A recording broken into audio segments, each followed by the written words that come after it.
Okay, so today we're going to make lemon cheesecake bars. Valentine's Day is coming up, so I thought I would make a sweet treat for today's class. And this one is pretty easy, and it's only got very few ingredients, not including the water, like 9 ingredients. So super easy for the crust and the filling.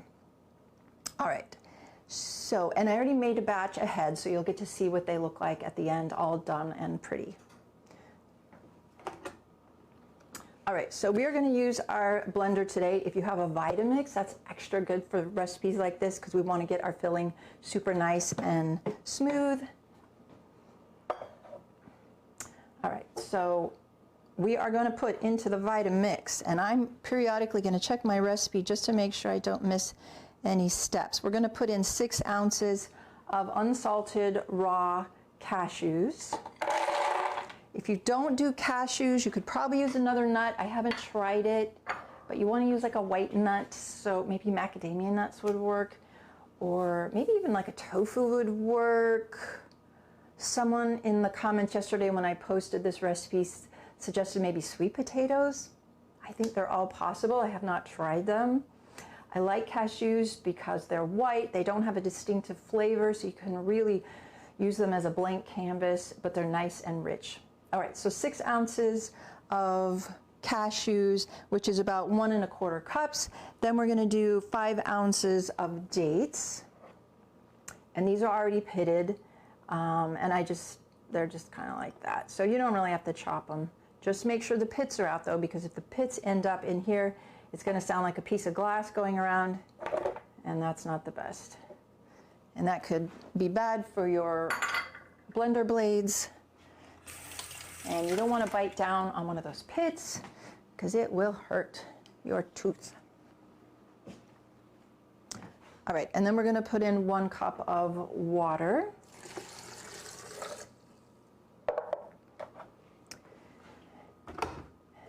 And then I know you probably can't see the Vitamix very well, but what we're going to do is just give it a brief blend.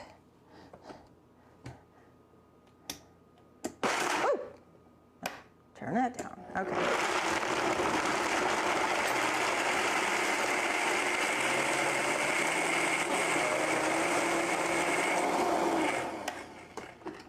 So I just gave that a brief blend so all those pieces in there can start soaking. When you have more surface area to all those little pieces, that water can get in there and soften them up even quicker than if you just left them whole like they were before I blended it. So a little pre-blend, and then we will come back to that in a minute.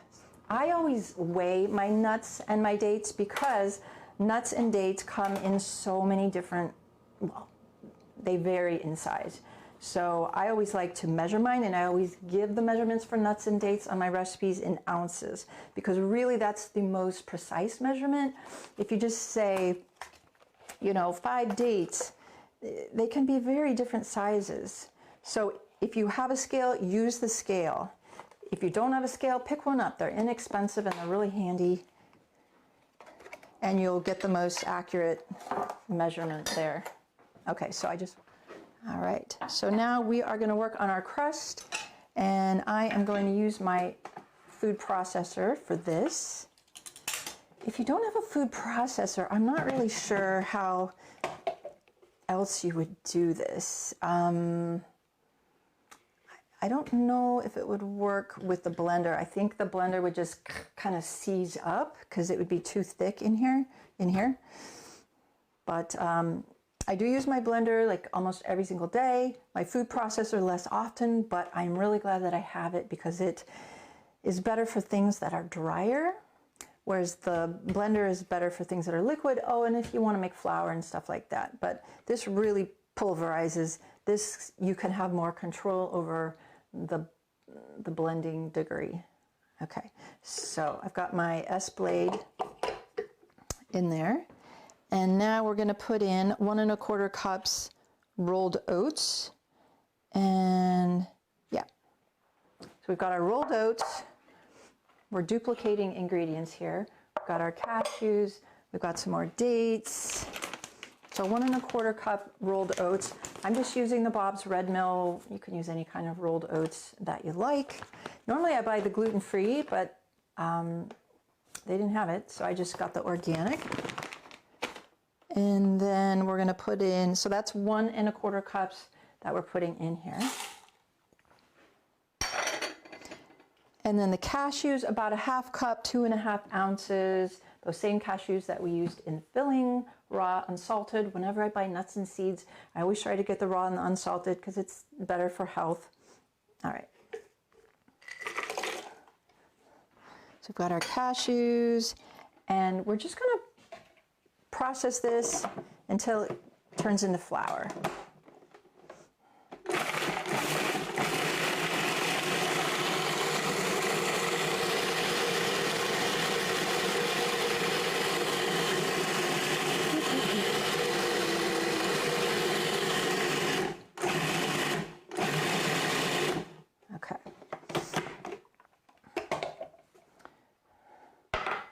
So let me move this over here so you can see.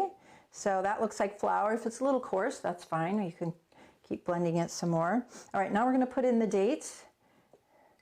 And this is, what did I say, 2 1/2 ounces of dates, which is like 4 to 5 medjool dates. If you've never used dates before, they taste like kind of like maple syrup or brown sugar. And the reason that I use dates instead of brown sugar or maple syrup is because where I teach most often at True North, I follow their diet recommendations, and they don't do any concentrated sweeteners. They strive for whole food sweeteners. So most often I use dates. Sometimes I'll use some raisins and bananas and fruit and stuff like that. But dates are very naturally high in sugar. So if you want something sweet, they are your ticket.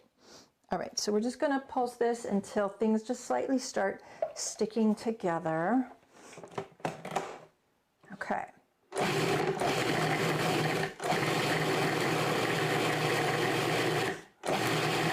And sometimes I push pulse instead of just letting it run, because when you do that, it kind of throws things up. Otherwise, they can just tend to stay around the edges.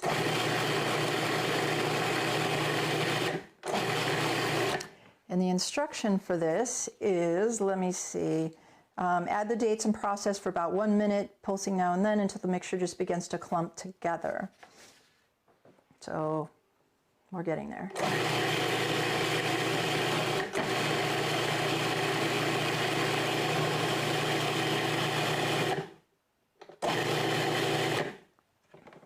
It's not a big clump.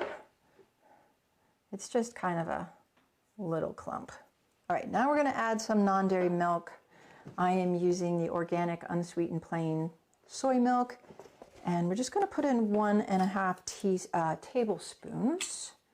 These are my magnetic measuring spoons that I love, and by the way, I put all of my favorite kitchen items on my online store. I just changed my online store to a Shopify store, so it's a little bit different, but if you go to my website and at the top it says shop, just click on that and it will take you to my little Amazon store where all my favorite things are. And whenever you buy things on there, it goes through Amazon and I get a little percentage of that. And my cookbook's on there too, if you're interested in that. So we're doing 1 1/2 tablespoons. I like this set because it has a 1/2 tablespoon measure, which I like. Now, when I was first testing this, I put the milk through the chute and it didn't work as well. So now it just kind of sat at the bottom while it was running. And so now I do this. I just put it right on instead.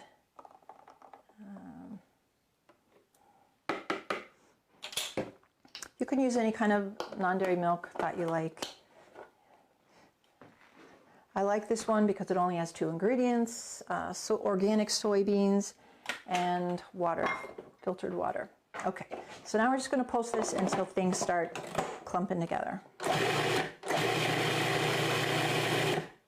And you can see right away it's starting to do that. So just very little liquid really has an effect on this.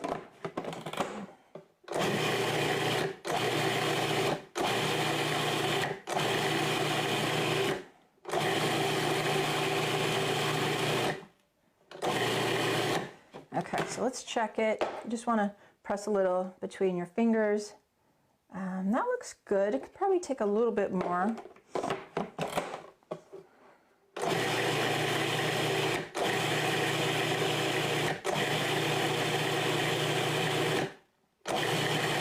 Okay. And then just press it between your fingers. If it's holding together nicely, then it's done. I say it's done.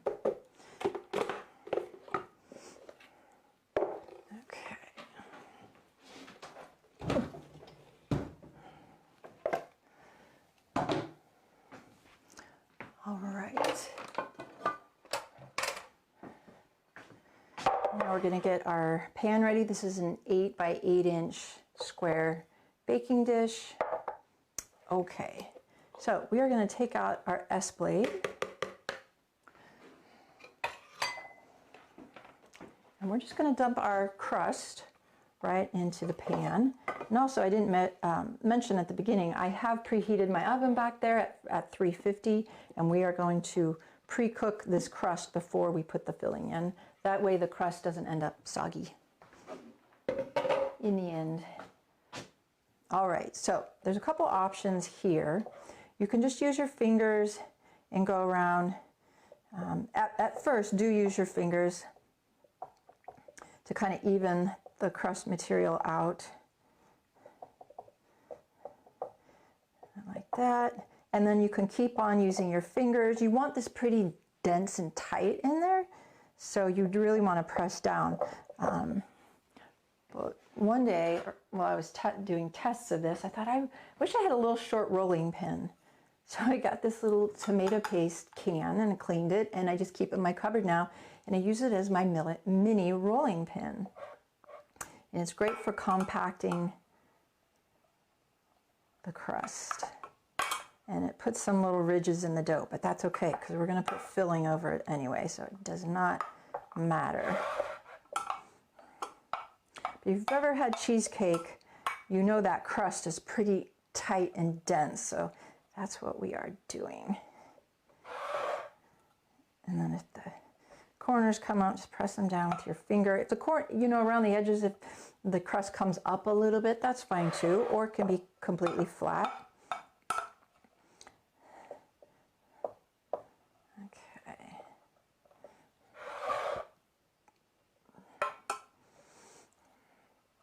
I don't use coconut very often, but if you had some little coconut flakes, that would be good in the crust too, just like a tablespoon or two, if you really wanted to make things decadent.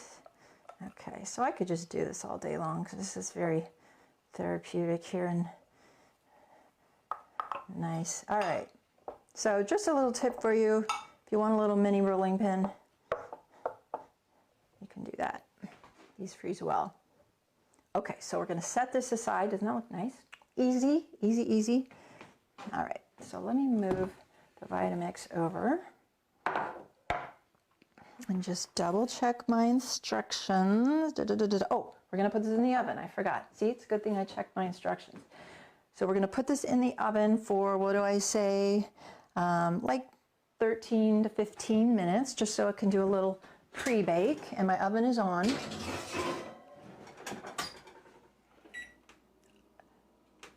You know what? I'm wondering,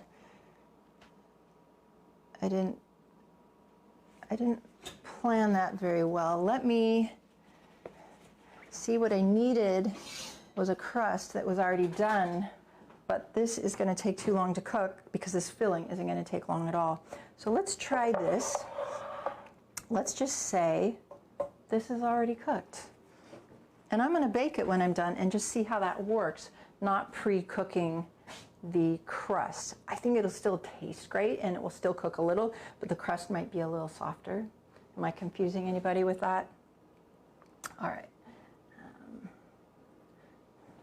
Okay, so when you make this, you definitely want to pre-cook this. Just follow the instructions for like 13 to 15 minutes. It will just get ever so lightly browned around the edges, and then you put the filling on top. So we're going to say that's already pre-baked, and we are going to finish up our filling here with step 4. So this has been sitting for a little while, the nuts, the dates, the water, and now we're going to add to it some arrowroot powder, 1 tablespoon. So this is the arrowroot powder that I'm using. I don't know that I ever bought arrowroot before this recipe, but it just looks like very white powder here. Oh. So we're going to do 1 tablespoon of this.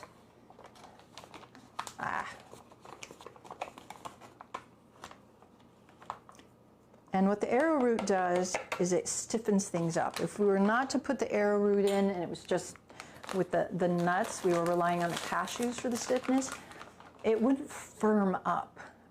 It would be more like pudding. So the arrowroot is what helps it really firm up. You know, some people use gelatin, but I don't think gelatin is vegan, so we're not using gelatin.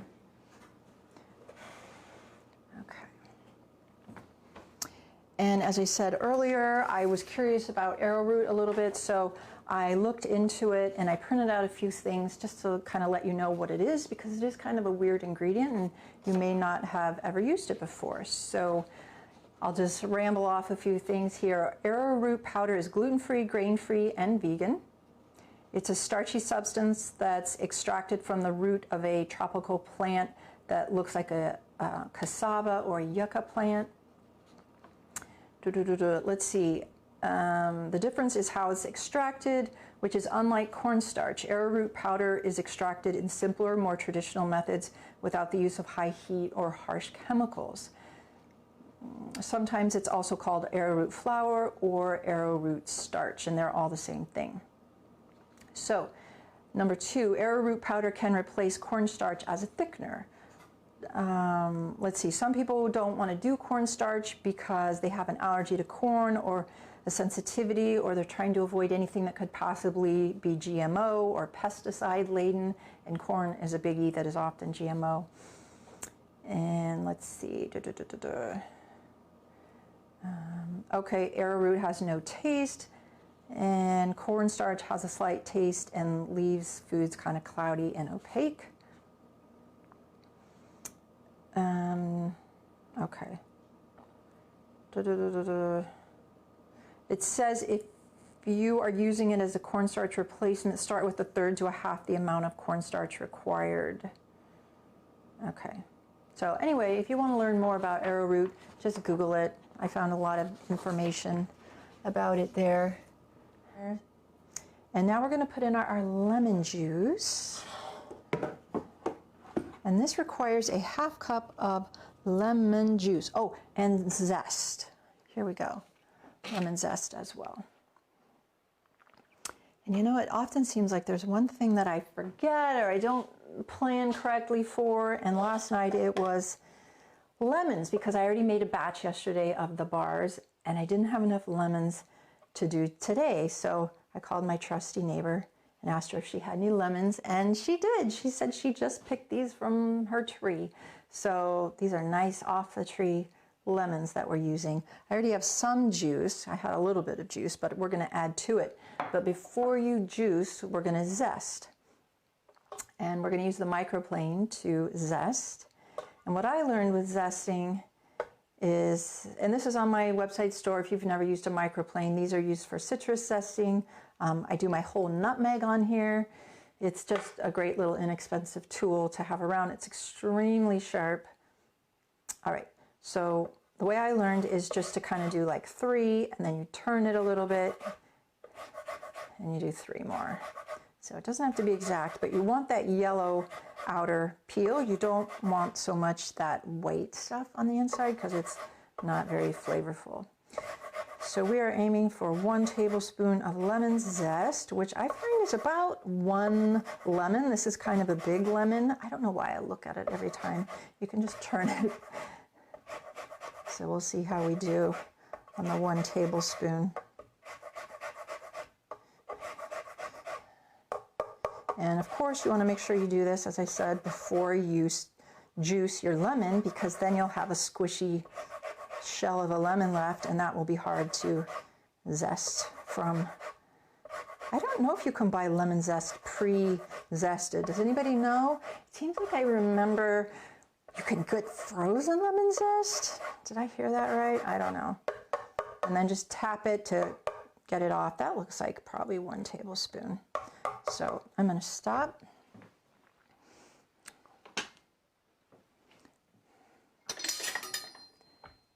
And I am going to put that into a little dish for the moment,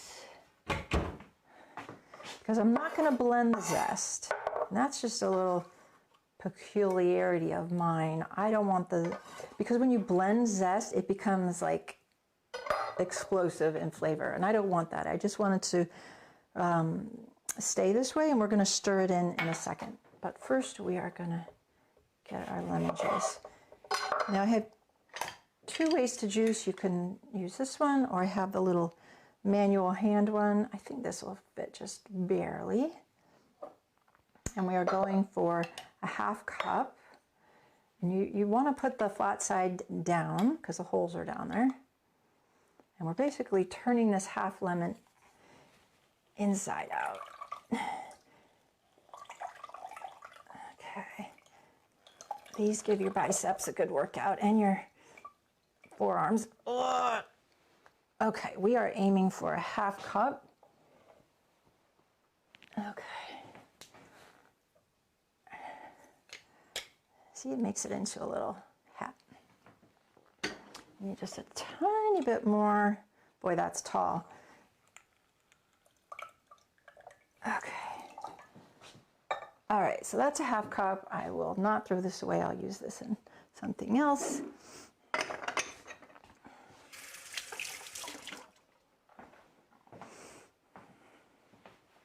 All right, so I think that's everything. We're going to add this to our Vitamix. Now I had a thought, I haven't tried this, but if you only had like tangerines or oranges, or you only had some raspberries in your fridge, you didn't have lemons, I think that would work just as well. Okay, so we're going to blend until smooth. And sometimes I need my tamper for this because it does get a little bit thick. So this is the tamper that comes with the Vitamix.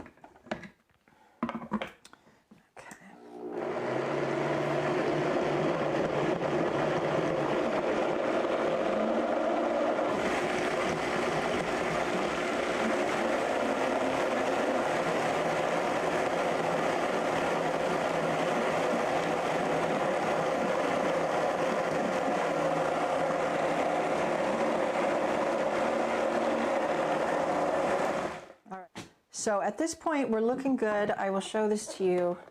It's still a little bumpy texture-wise. We're going to crank her up, get it loud here.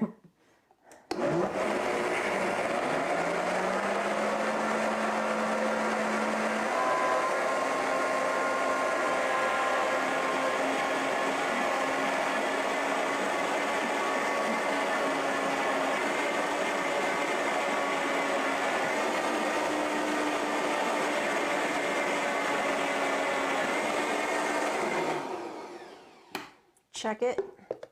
Oh, that looks really good. All right, so see how smooth that is? That's what we are going for. Don't be afraid to use that high speed. Okay.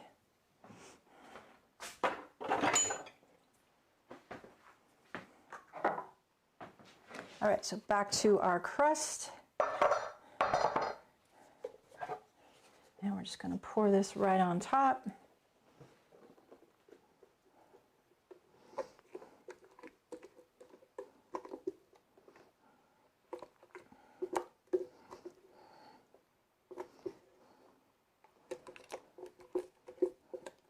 Get all that good stuff from the bottom.